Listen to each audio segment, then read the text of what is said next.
एक गांव का सीतापुर, वहां पर एक लालची सेठ और एक गरीब परिवार रहता था।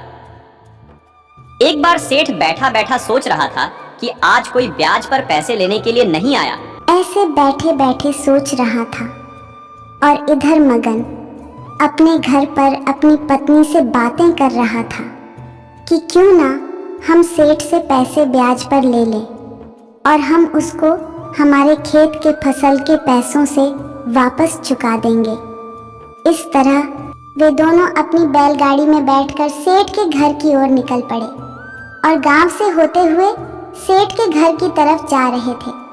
दोनों सो रहे थे मन में कि सेठ हमें पैसे देंगे या नहीं देगा, और वे दोनों इस तरह बातें करते करते सेठ के घर के बाहर पहुंच जाते हैं और सेठ के घर के पास अपनी बैलगाड़ी खड़ी करके और वह सेठ के घर के बाहर बैलगाड़ी खड़ी करके घर के अंदर जाते हैं।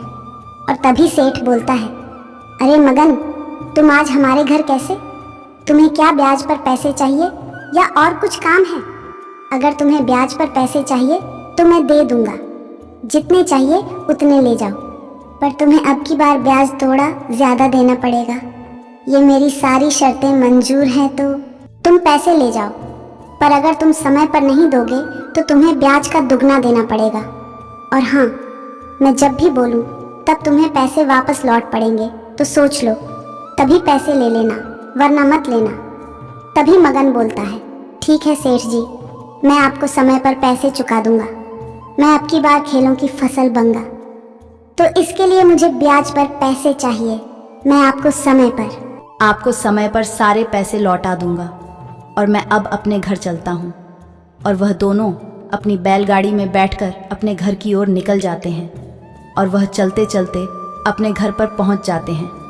और अपने घर पर पहुँचकर दोनों बैठकर बातें करते हैं कि हम अब की बार केलों की फसल बोएंगे, जिससे हमारे सारे पैसे चुका देंगे। इस तरह दोनों बैठे बैठे अपनी बातें करते रहते हैं। और वे इस तरह कुछ दिनों बाद मग्न अपने खेत में केलों की फसल बो देता है और वह अपने घर चला जाता है।